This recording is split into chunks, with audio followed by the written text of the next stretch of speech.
le monde, tu vois, Ouais. l'idée d'être footballeur Ouais, à ouais. 12 ans, enfin tu comprends après assez vite quand t'es en club qu'il vaut mieux passer à autre chose, mais j'avais pas d'autres idées réellement. Je me dis bon bah qu'est-ce que je fais? Donc je commence à lister ce que je ne veux pas faire et je me dis peut-être le moment de tenter l'entrepreneuriat, pourquoi pas. Mais très vite j'ai eu 2 coups de fil de marques qui souhaitaient travailler avec moi. Le premier client c'était le Paris Saint-Germain. Ouais. Travailler avec le Paris Saint-Germain, ça met un tampon.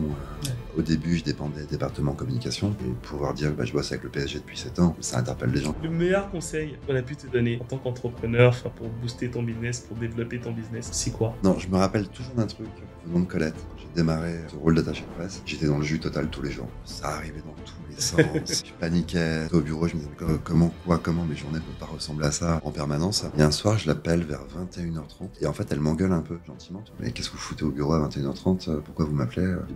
Je prends l'eau. Je dis Guillaume, vous avez rien à faire au bureau à 21h30. Personne n'a rien à faire dans un bureau à 21h30. Si vous êtes encore au bureau à 21h30, c'est que vous savez pas vous organiser. Donc je vous invite à apprendre à vous organiser. Bonne soirée, à demain. Pourquoi elle me dit ça? Je reste un peu interloqué. Et en fait, c'est resté dans ma tête en permanence. J'ajouterais juste qu'effectivement, rien ne se passera si tu restes assis sur ton banc.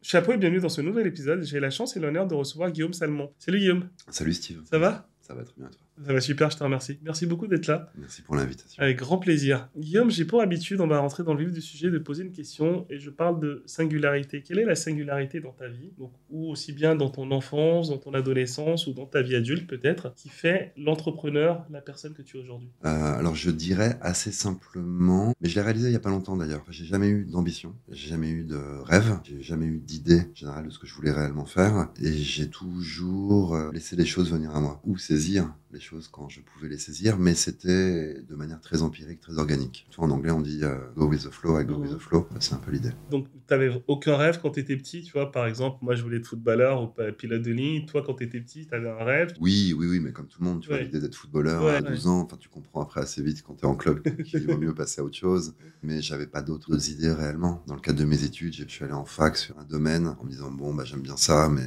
je pense que ça m'apportera rien. Faut développer par la suite. Ouais. Mais non, I go with the flow. Et encore aujourd'hui, comme tu le sais, j'ai ma boîte. Ouais. Je ne prospecte pas. Les opportunités viennent. Elles m'intéressent soit en tant que marque, soit en tant que challenge, soit, pour la plupart du temps, la relation ou l'émotion ou le feeling que je peux avoir à la personne. C'est ça qui me porte réellement. C'est intéressant ce que tu dis de ne pas aller chercher les opportunités, pourtant tu as énormément d'opportunités. Pour ceux qui ne te connaissent pas, tu arrêtes tes études, tu peux me raconter un petit peu le parcours? Études, donc à la fac, tu as fait quoi? Oui, bien sûr. J'ai essayé de faire l'art moderne. J'étais inscrit à la Sorbonne. J'habitais à l'époque Conflans-Sainte-Honorine. Ok. J'ai redoublé ma première année de DUG. J'ai réussi à rentrer en deuxième année de DUG. Et là, en fait, il s'est passé quelque chose. C'est-à-dire que j'ai vite compris que ça allait me mener nulle part. J'ai vite compris que avec les études, c'était pas fondamentalement mon truc. Donc, dès la deuxième année, je me dis, ah tiens, la pub, j'aime bien. Peut-être conception, rédaction. Pourquoi pas? Donc j'ai décoté un stage dans une agence de pub. J'avais un job aussi à mi-temps alimentaire pour aider chez moi, ou en tout cas soulager ce genre de choses. Donc à tout début, je bossais au standard d'accès assistance. C'est le fameux dépannage, remorquage, rapatriement sanitaire, bonjour. Donc je fonctionne comme ça. Évidemment, je redouble ma deuxième année. Je continue le stage dans cette agence de pub. Accès assistance s'arrête.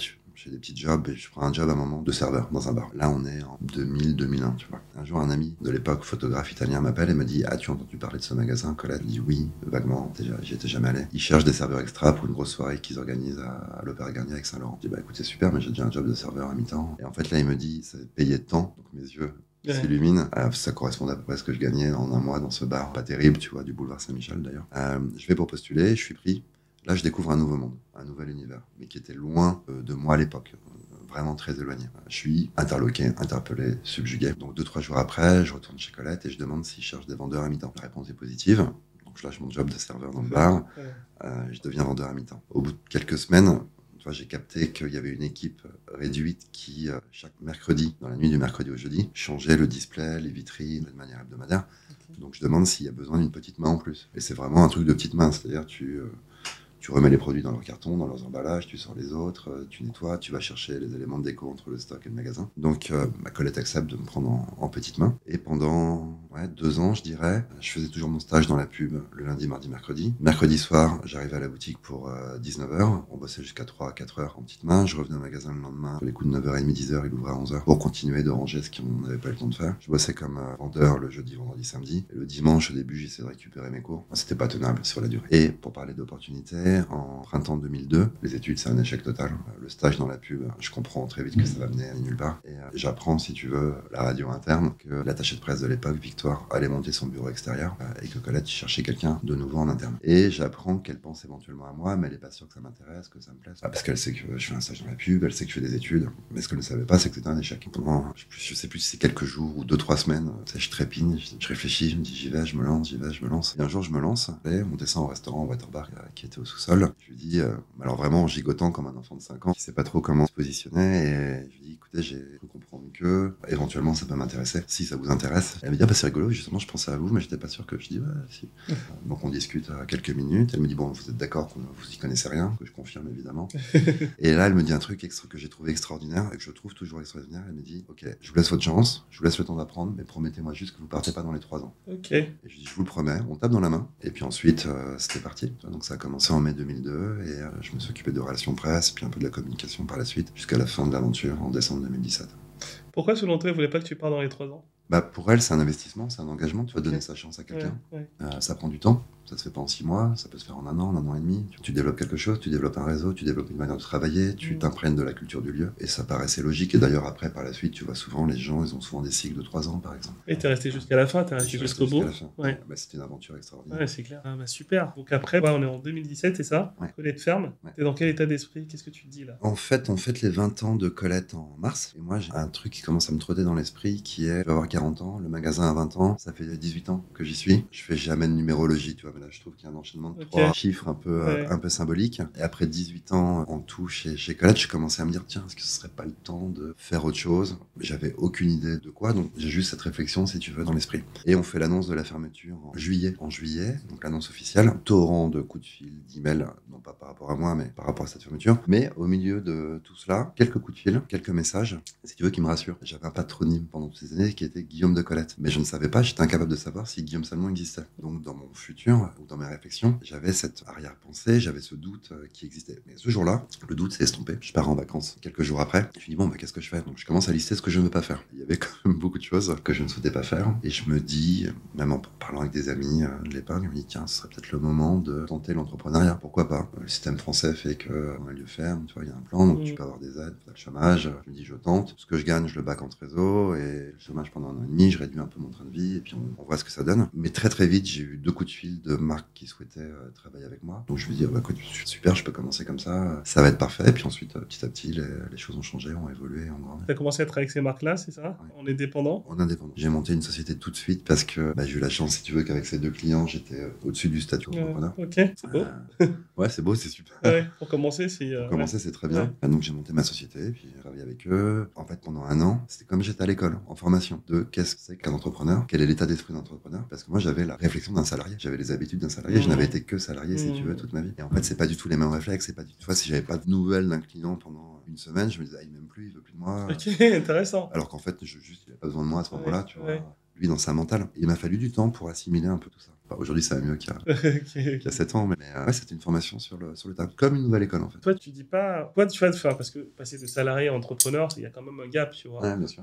T'as peur à ce moment-là? Je suis hyper flippé. Ouais. Je suis empli de doutes, d'incertitudes. C'est-à-dire qu'en fait, t'as des contrats, ils ont une échéance, t'as des one-shots, donc ça, tu joues avec. Ouais. Mais tu dis, ok, si lui s'arrête, qu'est-ce que je fais? Comment je fais? Ça, c'est des réflexions que t'as en permanence. Ah, t'as l'autre, il m'a pas payé depuis 2 mois, l'autre, il a 4 mois de retard. Tout d'un coup, tu deviens ton directeur financier, tu deviens ton directeur de com, tu deviens ton directeur général, tu deviens ton CEO, tu deviens petite main parfois aussi, enfin, ou tu redeviens petite main. Et en fait, ça fait beaucoup de choses à assimiler assez rapidement. Et si, en fait, aujourd'hui, parfois, j'ai des moments de stress réels, existants. Mais j'ai toujours eu la chance, encore une fois, c'est go with the flow, c'est que quand quelque chose s'arrêtait, quelque chose de nouveau arrivait. Et c'est assez stupéfiant. Donc, je remercie la bonne étoile. Est-ce que tu penses que c'est une chance ou c'est pas, tu vois, avec le réseau que tu as construit que... Alors, il y a un réseau, effectivement. Il y a aussi une énergie, peut-être. Donc, oui, bien sûr, il y a un réseau. Je vais pas vous mentir. Il y a un réseau assez important qui s'est développé pendant toutes ces années Colette. Néanmoins, tu as le doute. Tu vois, quand il y a un truc qui s'arrête du jour au lendemain, Tu sais pas, quelqu'un va t'appeler 2 jours après ou une semaine après pour dire ah tiens en fait j'ai un projet, j'ai pensé à toi. Ah bah ouais, super, on discute. Mais pour l'instant, pas du bois quelque part. Je suis là, La je suis en tête, train de voilà. mais le doute et l'incertitude, mais qui va de pair avec la niaque et la faim, tu vois, sont des sentiments Ouais. ambivalents, paradoxaux, Ouais. mais qui vont de pair. Mais tu dois vivre plus ou moins la même chose. Oui, c'est exactement la même chose aussi. J'ai eu de la chance, c'était un moment, j'étais à 2 doigts d'arrêter. Le chômage, il allait se terminer. J'avais des deals, et j'avais pas encore un vrai business model, tu vois, j'avais des deals d'influence. Et ça s'arrête, et là, je me dis, demain, qu'est-ce que je fais, tu vois. Et dans la journée, j'ai un gros deal que j'ai signé sur 6 mois qui m'a fait tenir. Je pense que si j'avais pas eu ce deal-là, à ce moment-là, j'arrêtais. Tu vas arrêter. Ouais. Ouais. Et là, oui, c'est vrai que tu as raison quand tu. Ok, il est là quelque part, et ton étoile, ça fait que ça continue, mais c'est clair que, bien sûr, même dans le quotidien, tu te dis, ok, si ce contrat-là s'arrête, si ces clients me renouvellent pas. Aujourd'hui, je suis un peu plus serein parce que je me dis qu'on a, toi comme moi, en fait, j'ai tellement bossé mon réseau, ma com, qu'il y aura toujours des opportunités. Il y aura toujours des opportunités. Voilà. Et puis, si c'est pas ça, ben, je sais faire d'autres choses. Ben, comme tu dis, tu es ton directeur financier, commercial, communication. Ok, il y a d'autres choses où je vais rebondir dans un autre secteur. Mais c'est clair qu'il y a toujours ce truc-là, tu vois. Quand j'investis dans les locaux, à un moment, je dis à ma femme, et si ça marche pas, qu'est-ce que je fais? Tu vois, c'est pas un appart où tu rends l'appart. Enfin, je veux dire, il y a eu des travaux, des investissements. Enfin, Oui, bien sûr, tu vois, ça dépend. qu'est-ce que tu fais? Mais ça fait partie de la logique d'un entrepreneur, que ce soit petite taille, moyenne taille, grande. Plus t'es haut, plus t'as des responsabilités d'ailleurs, parce que t'as des équipes qui sont plus nombreuses, des gens qui reposent sur toi. Mais moi, c'est pas le cas et j'ai pas envie que ce soit le cas. C'est légitime d'avoir ça, et c'est ce qui fait avancer. Mais justement, donc là, du coup, tu développes. Tu peux me parler de ton business, tu travailles dans la com. Tu peux nous expliquer vraiment Oui, bien sûr, bien sûr, bien sûr. Ma boîte s'appelle Tact. J'ai aujourd'hui 2 verticales. Une verticale communication, relations presse classique, où j'ai une attachée de presse freelance qui m'accompagne, Elsa, sur la partie, je dirais, plus opérationnelle. Et j'ai une verticale plus consulting, / accompagnement, / multiprise, selon les besoins ou les désirs des clients. Globalement, c'est autour de l'univers dit lifestyle, même si le mot est galvaudé, mais j'en ai pas d'autres aujourd'hui pour expliquer. Donc, on me demande d'intervenir sur cette verticale-là, que ce soit en termes de relations presse, que ce soit en termes d'accompagnement, consulting, mon réseau, multiprise, faire rencontrer les gens au bon moment, au bon endroit, et travailler en ce sens. Je travaille avec des typologies de marques différentes, mais qui sont réunies par cet univers. Donc, pour les gens qui ne connaissent pas trop les RP, tu veux faire connaître ton entreprise, tu veux la développer, toi, tu vas faire en sorte qu'il y ait des gens qui viennent à ton lancement, à ton vernissage, par exemple. Alors, il y a un gros distinguo, et j'ai le sentiment aujourd'hui que la nouvelle génération confond public relation, faire venir des gens, et relations presse. Ouais. Moi, quand je dis RP, c'est des relations presse. Parce que la presse existe encore, qu'elle soit print ou digitale. Et donc, l'idée, c'est d'avoir des parutions presse, print ou digital, de ces marques-là. Donc, des articles, des sujets, des portraits, du stylisme dans des photoshoots, etc. Et pour tout secteur, ou tu as un secteur, quand tu parles de lifestyle, c'est plus dans la mode que tu as des personnes, tu as des gens dans l'art, tu as des gens dans la cuisine, dans la food? J'ai dans la food des boissons, l'hospitalité, on va dire. J'ai un gros client actuellement qui est magnifique. J'ai une marque de mode intergénérationnelle et multiculturelle à laquelle je travaille depuis 4 ans. J'évite pour plein de raisons la mode pure et dure et le luxe. Pourquoi? Ça m'intéresse plus. En fait, j'aime les designers, j'aime la créativité, j'aime le vêtement. J'aime un peu moins la manière dont ça fonctionne aujourd'hui autour. J'aime travailler avec des marques. Avec ta valeur, c'est pas avec tes valeurs, c'est ça? Non, ce serait un peu exagéré de parler de valeurs, j'ai plus envie. Mais demain, une marque que j'aime m'appelle sur une mission précise, etc. Je pourrais dire oui, tu vois. C'est pas un rejet total. Mais je préfère travailler, je travaille avec un club de football de Paris. Et pas un petit club de football de Paris. Et pas un petit club de football. Le PSG, on peut le dire, non? Oui, on peut le dire, ouais. On peut le dire, mais je peux citer les clients d'ailleurs. Je travaille avec un groupe japonais qui a 3 marques, Offnet, Uniform Experiment et Cyril Bristol. Je fais de l'infiltration pour une boisson de soda soft qui s'appelle Limo, qui est hyper quali. La maison de cocktail et de food s'appelle Cravant, c'est boulevard Saint-Germain, c'est un endroit magnifique sur 4 étages. Je travaille avec Shot, je travaille avec Rivieras. On développe avec le même groupe que Shot et Rivieras une marque de casquettes qui s'appelle Visite. Mais j'ai accompagné Dorsel pendant 2 ans pour essayer de les premiumiser, de les féminiser. J'ai fait une mission pour l'Elysée au printemps dernier. Ça change et ça évolue. Selon toi, comment tu signes ces belles marques-là? Comment une personne qui nous écoute aujourd'hui dit comment je peux rentrer dans cet univers? Pas le tien, mais je veux dire, comment signer de belles et grandes marques? Même si tu go with the flow, ton premier client, par exemple, tu l'as signé comment? Le premier client, c'était le Paris Saint-Germain. Ouais. Mais en fait, c'est assez simple. C'est-à-dire qu'en 2016, il y avait eu un projet Colette PSG. Il y avait déjà eu des mises en vente de produits PSG parce qu'ils avaient commencé à faire des collabs par le passé. Il y a un projet, le PSG fait une tournée d'été à Los Angeles. Fabien, qui est en charge de vendre la marque, Fabien Allègre, ouvre un pop-up galerie à LA avec des produits cool, des collabs, des produits Actel. Et on s'est mis en lien avec Colette pour qu'il y ait des produits Colette présents sur place. Et en parallèle, dans la vitrine de Colette, il y avait les produits des collaborations PSG. Donc il y avait un échange. Moi, j'étais parti à LA pour superviser le respect des produits Colette. Je connaissais déjà Fabien, mais je rencontre aussi les autres personnes. Et après l'annonce de la fermeture, en fait, le directeur de la communication, Jean Martial, m'a rappelé On a discuté et on s'est mis d'accord. C'est l'enchaînement, mais après, c'est... En fait, je suis incapable de donner des conseils. Ouais, je pense que tu es humble et que tu dis ça, mais moi, de l'extérieur, que je te vois, après, peut-être que c'est une fausse vérité, ce que je vais te dire. Tu connais tout le monde et tout le monde te connaît, tu vois. Peut-être que tu te rends pas compte, mais moi, Non, je me rends pas compte. des potes, des gens dans des domaines différents, en tout cas dans mon écosystème, peut-être que dans d'autres écosystèmes, je sais pas, dans mon écosystème à moi, Guillaume Salmon voit qui c'est. Et moi, je t'ai observé des fois, tu vois, aux événements PSG ou autres, tu as toujours le petit mot, le petit truc, tu parles avec les personnes, donc je pense que c'est dans ton caractère, enfin, où tu as cette facilité de connecter avec les personnes, qui a fait que, parce que, enfin, tu es une personne qui rentre, qui travaille, enfin, plein de personnes qui ont travaillé chez Colette, par exemple, je suis pas sûr qu'elles ont toutes rebondi aussi à lancer des projets, à collaborer avec des belles marques, ou, tu vois. Mais tu sais, dans le mot relation presse, il y a le mot relation. Et il faut pas l'oublier, ce mot. J'ai, dans ce métier, des choses que je sais moins faire, des choses en général les plus opérationnelles ou les plus techniques, mais j'avais un bon relationnel. Mais c'est aussi parce que j'avais un bon relationnel dès le départ, je pense que Colette avait pensé à moi, tu vois, à l'époque. Elle voyait comment je me comportais avec les clients, elle voyait comment je me comportais avec le reste, peut-être des équipes ou du staff en tant que vendeur à mi-temps. Donc elle a dû percevoir ce relationnel. Elle savait que je faisais lettre moderne, donc elle s'est dit que je pouvais faire une phrase sujet, verbe, complément à peu près correcte. Le mot relation, pour moi, il est très important. Si t'as pas un bon relationnel, si tu t'intéresses pas, même si ça dure 30 secondes,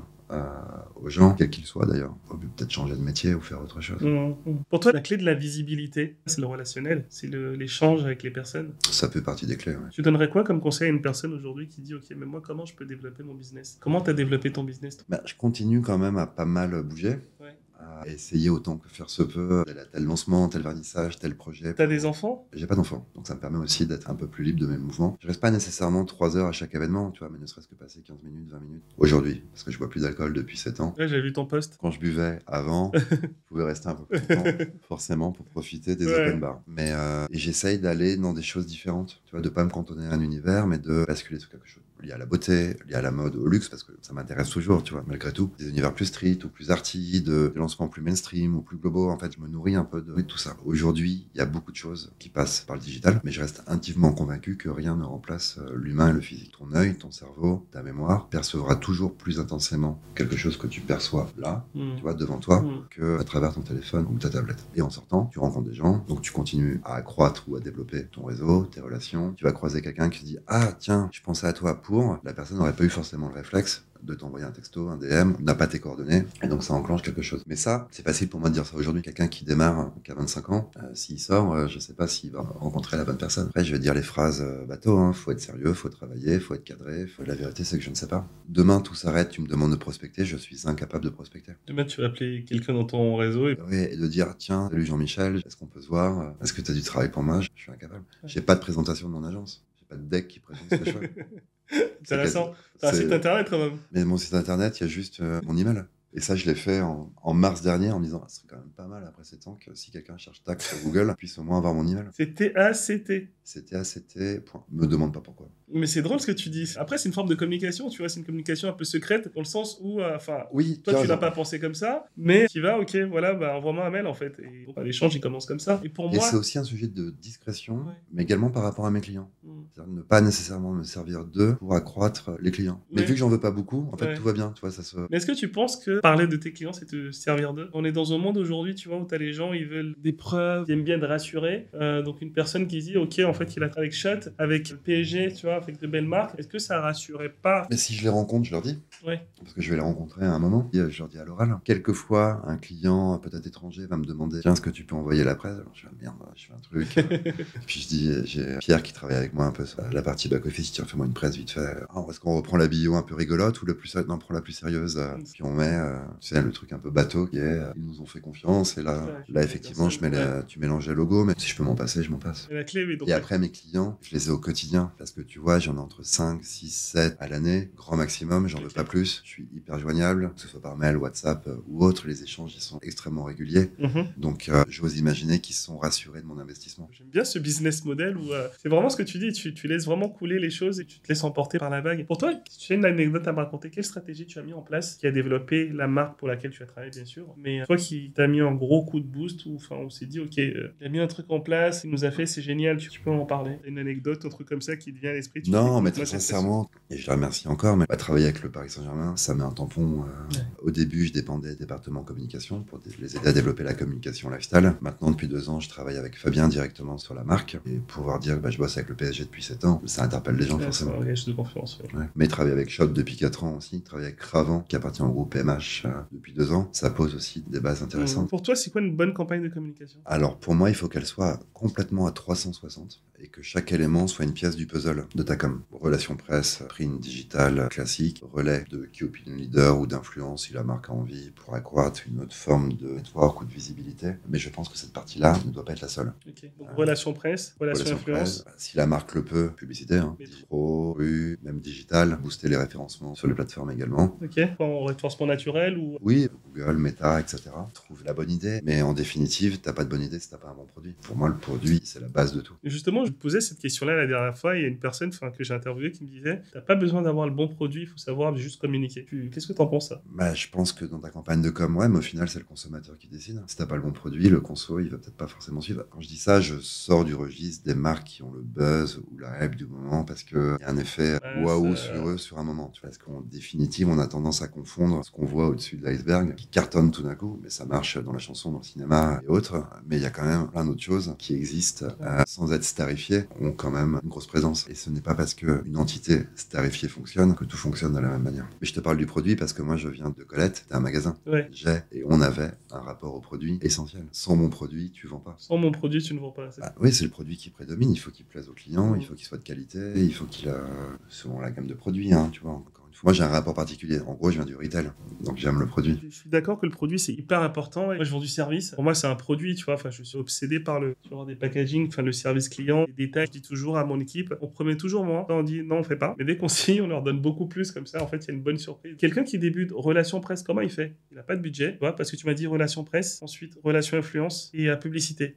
Relation presse, comment et si possible, événementiel. Événementiel, ok. 2 questions en une. S'il devait choisir un de ces 3 en fonction de son budget, et sinon, s'il devait aller sur les 3, comment tu travailles la relation presse quand t'as pas de budget? C'est compliqué, parce que tout a un budget. Ouais. Quelqu'un qui lance au hasard sa marque de t-shirt, voilà, qui n'a pas de budget pour faire des relations presse classiques ou de l'événementiel ou s'idée à la terre entière, mon premier conseil, c'est quand même d'en débloquer un petit peu pour faire du sponsoring. Au moins de se faire du sponsoring sur Meta ou TikTok ou Snapchat, je sais pas, tu vois, mais au moins qu'il débloque quelque chose pour pouvoir faire des posts sponsorisés qui va booster au fur et à mesure, au moins ça. Parce qu'autrement, je vois pas comment tu ressors du lot. Les réseaux sociaux, peut-être, parler de son... Oui, pour moi, ça passe par le boost. Ouais. Il y a quelqu'un qui lance sa marque de t-shirt. Alors, si c'est toi ou ton réseau d'influenceurs, c'est pas la même chose que quelqu'un qui démarre tout juste, qui vient d'avoir son bac. Ouais. Ça existe, donc. Non, c'est clair.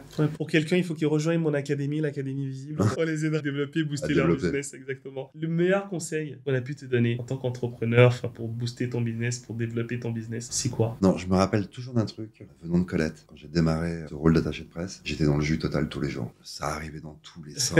Je paniquais. Au bureau, je me disais, mais comment mes journées peuvent pas ressembler à ça en permanence. Et un soir, je l'appelle vers 21h30. J'avais besoin d'une info. Et en fait, elle m'engueule un peu, gentiment, tu vois, mais elle m'engueule. Elle me dit, mais qu'est-ce que vous foutez au bureau à 21h30? Pourquoi vous m'appelez? Je dis, je prends l'eau. Je dis, Guillaume, vous avez rien à faire au bureau à 21h30. Personne n'a rien à faire dans un bureau à 21h30. Si vous êtes encore au bureau à 21h30, c'est que vous savez pas vous organiser. Donc, je vous invite à apprendre à vous organiser. Bonne soirée, à demain. Enfin, en gros, elle me dit ça. Je restais un peu interloqué. Et en fait, c'est resté dans ma tête en permanence. Donc, c'était un conseil déguisé, mais c'est resté un bon conseil. Il y a aussi un point essentiel, c'est qu'on peut pas mener forcément tous les combats ensemble. Il faut les prioriser. Donc, il faut savoir prioriser. Et il faut savoir aussi, et je pense très important, prioriser le flux qui vient à toi. Parce qu'auparavant, c'était simple. Tu avais un téléphone fixe et un email à partir du début des années 2000. Je vais pas vous faire l'offense de parler des fax auparavant, mais néanmoins, moi, quand j'ai commencé, il y avait des fax.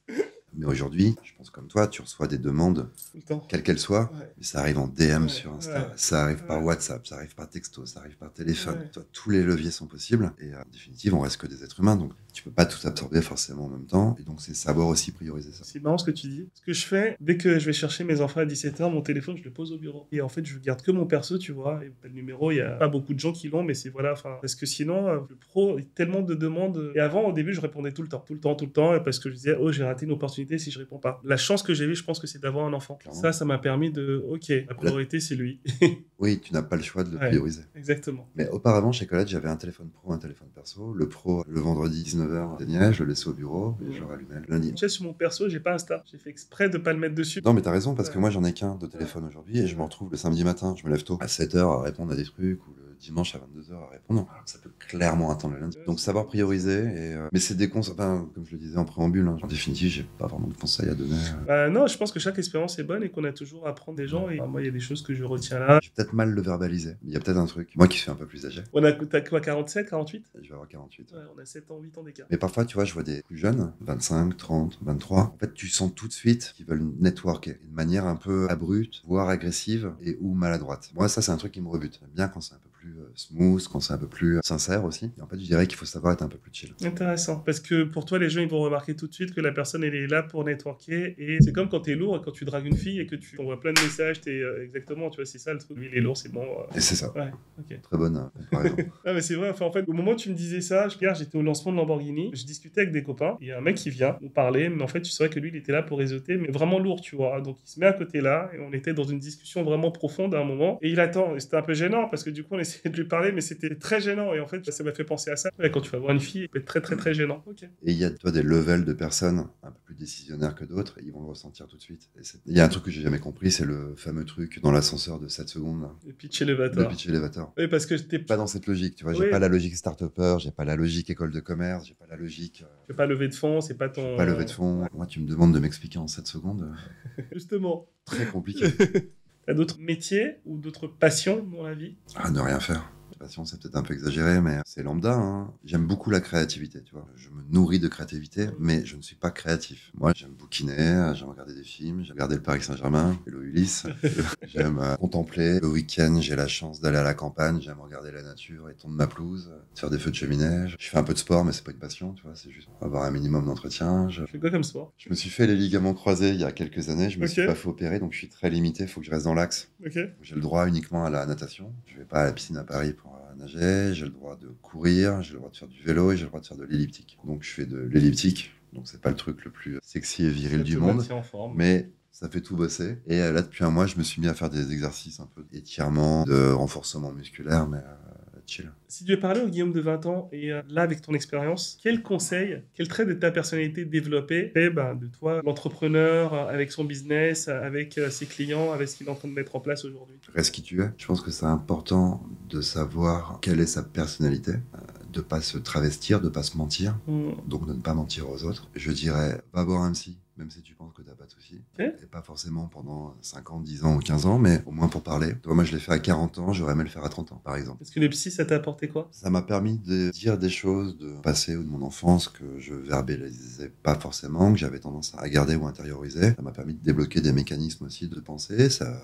m'a permis de me rassurer, et donc au final d'aller de l'avant et d'aller de l'avant. Ça t'a permis d'arrêter l'alcool aussi ou c'est ta décision à toi? Oui, c'est ma décision. C'était pas les alcooliques anonymes. Mais oui, en fait, forcément, quelque part. Parce que tu te découvres mieux, tu t'apprends mieux, tu acceptes mieux des choses. Et donc, peut-être que tu vas moins te noyer ou aller dans d'autres formes d'addiction. Enfin, tu vois, donc, ça n'a pas été l'élément déclencheur, mais effectivement, ça a pu m'aider, renforcer dans l'idée quand j'ai décidé d'arrêter, de garder et de poursuivre cette décision. Non, c'est mon épouse actuelle. Parce qu'elle me voit pas. Si, elle voit. Non, c'est mon épouse actuelle. C'est des relations passées aussi qui me disaient attention, je pense que tu as un souci. Mais non, c'est mondain. Puis ça devient moins en moins mondain au bout d'un moment et de plus en plus quotidien. Et c'est des passifs familiaux qui m'ont blessé plus jeune et n'ont pas envie de reproduire le schéma. En fait, ce qui s'est passé, c'est que 7-8 mois après qu'on soit rencontrés, elle, à un moment, fond en larmes pour différentes raisons et réalise qu'elle a un souci par rapport à ça également et que ça la bloque sur plein de choses. Moi, d'après ce que je viens de décrire, je savais que c'était aussi un point bloquant. Et autres, je me lançais dans l'entrepreneuriat depuis quelques mois. Je m'étais vu le matin en gueule de bois à 8h, annuler un rendez-vous de 9h30 ou 10h parce que pas capable de l'assurer. Donc Zoé me disant, attention, t'as plus le confort du salariat, t'es tout seul. Si tu commences à agir comme ça, tu vas vite couler et si tu coules, je serai plus là. Et donc un jour, au mois d'août, voilà, elle réalise que ça la bloque. Et là, en fait, ça a été un point déclencheur. Je lui dis, faut pas que tu te bloques, faut pas qu'on se bloque. On était en train de picoler. Hein. Je dis, viens, j'arrête, je t'accompagne dans cette décision. On arrête de boire là maintenant. Et donc la bouteille, je la vide sur le sol. Je vide les verres. Je dis, bah non, c'est bon, on arrête. Et là, on était à Montréal à ce moment-là. Elle est québécoise. Le lendemain, je repartais à Paris. Elle se dit évidemment, c'est bon, il est en gueule de bois. Mardi, il va se réveiller, il va aller picoler avec ses copains. Bah non, depuis, j'ai arrêté. C'est le plus dur, je pensais, c'est le moment où Moi, je bois toujours de l'alcool.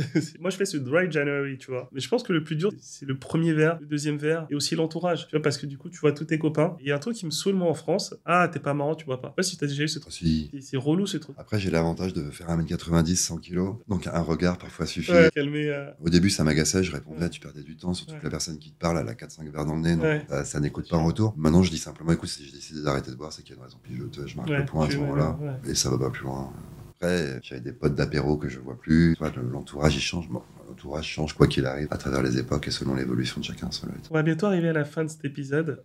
Pour toi, le perso et le pro, oui, le perso, c'est très important. Je fais tout dans ma vie professionnelle pour avoir mon équilibre avec la vie personnelle. Je réponds à des messages tôt le matin ou tard le soir, c'est autre chose, mais je veux pas être en charrette 18 heures par jour pour finir des trucs. Je veux avoir des bonnes journées de travail, bien remplies, mais je veux avoir du temps libre pour moi et ma femme. Donc tout à l'heure, je disais que j'essaie de sortir au maximum, mais si je suis sorti le mardi et le mercredi, jeudi, ça va me saouler, je vais me protéger. J'ai ce besoin de retrait, de recul, de temps libre, de temps pour moi, pour mieux avancer sur le reste après. Justement, c'est peut-être bateau comme question ce que je vais poser là, mais je la pose quand même. C'est quoi les meilleurs jours pour faire des soirées, pour organiser des soirées? Parce que du coup, tu vas dire là, je vais sortir tel jour, tel jour. Traditionnellement, c'est mardi, mercredi, jeudi. Okay. Et plus mardi, jeudi d'ailleurs. En tout cas, dans les relations presse, on considère que les journalistes peuvent avoir des enfants, par exemple. Donc le mercredi, c'est le jour des enfants, donc c'est pas évident de les avoir. Mais si t'es dans un lancement plus jeune, plus street, tu t'en fous. Et là, même, j'ai vu depuis 1 an, 2 ans, je suis en train de réaliser qu'avant, il fallait jamais faire le vendredi. Mais qu'il y a de plus en plus de choses qui se font le vendredi. Des lancements, des vernissages, des cocktails, des fêtes. Et le samedi, donc il y a un changement de paradigme. Le samedi, traditionnellement, c'est aussi parfois des vernissages, des lancements d'expo. Okay.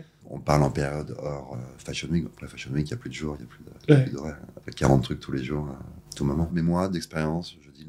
Mais après, tu peux faire un dîner d'une marque, petit dîner de 15, 20 personnes, un lundi soir, ça pose pas de problème. Je me posais cette question, c'est la première fois que j'ai ça, un dîner avec l'ambassade des États-Unis dimanche. Au début, moi, dimanche, c'est le rituel, c'est le bain, c'est le début de semaine lundi, et moi, j'inculque à mon fils d'aimer le lundi, tu vois. Pour moi, il veut pas aller à l'école. Moi, je dis, mais papa, il adore aller en plus, c'est vrai, j'adore aller au travail le lundi, je suis content. Et donc, pour lui inculquer ça, dimanche, c'est le moment où, tu vois, si on met un film, un rétroprojecteur, on va regarder un dessin animé, un Walt Disney, et pizza, voilà, pour qu'il kiffe ce moment-là le dimanche, tu vois. Je me posais cette question, je me dis, c'est marrant, c'est la première fois que je suis invité un dimanche à un événement. Après, quelle est la raison du dîner? Je sais pas. Là, pour le coup, si c'est l'ambassade des États-Unis, c'est aussi les dispos de l'ambassadeur ou des personnes que tu vas voir au dîner, donc tu rentres dans une autre logique. Je sais pas du tout, je voulais te dire non, mais là, je me dis, opportunité comme ça, t'en as pas beaucoup, donc je vais y aller, tu vois. Oui, t'as raison. Okay. Là, c'est une autre logique. Ouais. C'est pas une logique de marque, c'est pas une logique de lancement, c'est une logique qui est au-dessus. On arrive à la fin, j'aime bien poser cette question-là, c'est ça ou ça. En fait, c'est la partie si c'était à refaire. Qu'est-ce que t'aurais refait ou pas, tu vois? Si c'était à refaire, entrepreneur ou salarié? Entrepreneur. Multinational ou petit business? Petit business. Pourquoi? Ça me correspond plus. Ok. J'y allais très vite. Ouais. J'ai même pas envie d'avoir une équipe de 8 ou 10 personnes. Mais même de 3 personnes, en fait. J'ai pas envie d'être prisonnier de charges fixes, au cas où les choses aillent mal, ou au cas où je souhaite rebasculer sur autre chose, etc. T'as que des freelances? Tu restes en France, t'es résident français? Ah oui, bien sûr. Ouais. Les charges en France, c'est quelque chose. Si c'était à refaire, enfant ou pas d'enfant? Écoute, pour l'instant, si j'en ai pas, la vie veut que j'en ai pas. Ok. Produit ou service? Service. Au service des produits. Au service des produits. Ok. Relation presse ou publicité? Relation presse. Publicité ou réseaux sociaux? Tout dépend de l'ampleur que tu veux donner à ta marque. Moi, par exemple, je ne l'ai pas précisé tout à l'heure, mais je ne fais pas d'influence. Ok, pourquoi? Sans vouloir heurter qui que ce soit. Tu peux y aller. Je pense que j'ai envie de tout dans ma vie, plutôt que de dealer avec des agents d'influenceurs. Okay. En revanche, je travaille beaucoup avec les key opinion leaders, des créatifs divers et variés, des gens qui peuvent être chefs, tatoueurs, photographes, DA dans une agence de pub, mais non, ils ont un aura, ils ont leurs potes, leur communauté, peut-être réduite, tu vois, évidemment, au regard de d'autres, mais ça m'inspire plus. J'ai eu un passé dans l'influence, tu vois, et après, je crache pas dessus, ça m'a permis d'être là où je suis. Mais c'est clair qu'aujourd'hui, ça a été brutal. Hein. Du jour au lendemain, j'ai arrêté, j'ai dit, je veux plus ça. Pareil, c'est mon fils. Ouais, dès qu'il est né, j'ai dit, c'est bon, je veux plus. C'était dur pour moi d'arrêter, pareil, en disant, c'est en guillemets de l'argent facile. Bon, quoi, tu fais des stories, tu fais des vidéos, et ça te prend pas ce temps. Mais je pense que c'était la meilleure décision que j'ai faite. Instagram ou LinkedIn? Instagram, je suis pas sur LinkedIn. Tu veux que j'explique pourquoi? Ouais. J'ai l'impression que c'est l'auto-gloriole entre des directeurs de com et de directeurs marketing pour que leurs confrères dans d'autres boîtes disent, ah, ils ont fait ça, non. C'est un peu un ego trip. Ouais, j'ai vraiment l'impression. Et soit ça, soit les start-upers aux dents longues ou les mecs qui ont fait des écoles de commerce. Et voilà, aussi, je supporte pas ce réseau-là. Intéressant. Monter un business seul ou avec des associés? À date, seul. Pourquoi? Je me suis construit seul, tu vois, pour l'instant, et j'aime bien. Et vu que j'ai pas de velléité à devenir une multinationale, pour l'instant, j'ai pas besoin de lever de fonds, donc j'ai pas besoin d'associés. Personal branding ou pas? Ouais, quand même un peu. Hein. Alors, personal branding ou personal branding. Personal branding. Ça, j'ai pas entendu ça. Mais ouais, par la force des choses, un petit peu. Tu viens d'une école, OLED, c'est vraiment la clé, le personal branding dans ce milieu-là. Mais Oui, mais tu vois, je sais pas si tu le suis beaucoup, mais tu vois à peu Si, près, bien je le sûr. fais un peu à ma sauce, quoi. Ouais. C'est-à-dire que parfois, je mets un peu d'humour sur moi-même, ou un peu d'ironie sur des trucs. Pas toujours, parfois, c'est juste factuel, mais là, Ouais. ça va pas forcément au-delà de ça. Non, mais on sent qu'il y a une patte. J'analyse un peu, j'essaie d'emmèner les gens dans ton univers. Dans Et mon puis, univers. et puis, il y a un côté un peu. Tu vois, mais tu vois pas, tu vois. Tu découvres, mais tu sais pas trop. Et là, il y a ce côté mystérieux que je trouve intéressant dans ce que tu partages. C'est l'idée qui est pas développée, qui est pas sur un benchmark Ouais. ou un business plan, mais Ouais, mais ça. c'est l'idée. Ouais, tu vois, tu découvres le truc, j'aime bien. 7 gros clients ou 1000 petits clients? 7 gros clients. Ouais. Travailler intensement et se reposer ou travailler de façon constante sans se reposer. Maintenant, intensément, elle se repose. Déconnecté. Premium ou accessible en termes de business? Est-ce que tes chiffres ils sont premium ou ils sont accessibles? J'ai de plus en plus plaisir à travailler avec des marques dites grand public. Ce qui veut pas dire que j'ai moins de plaisir à travailler avec d'autres, mais je l'ai fait dernièrement. En fait, je trouve les challenges intéressants. Je parle pas forcément de fast fashion, tu vois, mais d'autres qui paraissent grand public, classiques. C'est assez intéressant. Puis je les trouve gentils. Les autres aussi, ceux en tout cas avec qui je travaille, j'ai la chance qu'ils soient gentils. Ouais. J'ai discuté avec d'autres, je sens que c'est différent. Ouais. Full risque ou sécurité? Sécurité. C'est vrai? Ouais. Ah ouais, j'aurais pas dit. Non, je suis très prudent. C'est expliqué par les choses de l'enfance ou de l'adolescence. Paris Saint-Germain ou Paris FC? Paris Saint-Germain. Paris Saint-Germain ou OM? Paris Saint-Germain depuis 1986. Depuis 1986, ok. Ouais, leur premier titre. J'avais 2 ans. Ah, j'avais 2 ans. J'avais 9 ans. Ils ont gagné leur premier titre. Ma maman avait un compagnon à ce moment-là qui regardait un peu les matchs de temps en temps. Puis je suis tombé dedans. Qu'est-ce qui t'a fait aimer le PSG? J'habitais Paris à ce moment-là. J'aimais bien le maillot. On dit une ville, un club, quoi. Donc, Ouais. je l'explique pas autrement. Mais parce que le compagnon de ma maman regardait les matchs à ce moment-là, tu vois. Peut-être que s'il avait regardé une autre équipe, j'aurais. Ouais, tu serais tombé amoureux de cette de cette équipe-là. équipe. Non, ça a été immédiat et instinctif. C'est marrant d'avoir aimé ça aujourd'hui, de travailler avec le PSG. Ouais, mes proches se sont beaucoup moqués de moi. C'est vrai? Non, mais moqués gentiment. Tu vois, genre, le mec, il est fan du club depuis des années. Son premier client, c'est le PSG. C'est beau. Ouais, je trouve ça beau. Je suis fan de Booba, et quand il a lancé sa marque Disconnected, j'ai accompagné. J'ai eu la chance, il y a eu des trucs comme ça. Mais c'est pas de la chance. Je suis désolé, Guillaume, c'est pas de la chance. Non, mais T'as bon, mis des choses en place pour que ça arrive. oui, mais bon, Booba, c'est un autre exemple. Enfin, tu vois, Comment t'as connu Booba? Ben, je l'ai pas connu. Disconnected, c'était une marque un peu plus premium qui avait la piraterie qui lançait. Il y avait quelqu'un qui s'en occupait. Cette personne me connaissait, m'a appelé. Ça s'est fait ainsi. Réseau. Le réseau. On arrive à la fin de cet épisode. Il y a un truc que j'ai pas dit ou pas, dont on n'a pas parlé. Ah, on a tout balayé. Hein. Comment on te retrouve pour ceux qui te connaissent pas? Je suis sur l'Instagram _ Guillaume Salmon _ Puis sinon, j'ai ma page internet, hein, tact. Tact, point. Tact point avec mon email quand tu cliques dessus. Merci beaucoup pour ton temps, Guillaume. C'était vraiment sympa. Avec plaisir. Merci à toi. Merci pour l'invitation. Ben, c'est un plaisir. Une chose à retenir de cette interview, moi je retiens le réseau. Guillaume, lui, il dit que c'est la vie qui fait que. Mais moi je retiens le réseau. Il faut sortir de chez toi si tu veux avoir des opportunités. Après, tu me diras où est-ce qu'il faut sortir. Bah, sors, rencontrer des gens, fais des événements. Et après, bah, tu te laisseras emporter par le flow, comme Guillaume le dit. Dis-moi toi ce que tu as pensé et n'hésite pas à t'abonner si tu as trouvé intéressant. Et dis-nous en commentaire ce que tu as préféré dans cet épisode. Chapeau à toi. Chapeau bas. Merci beaucoup. Avec plaisir. J'ajouterais juste qu'effectivement, rien ne se passera si tu restes assis sur ton banc.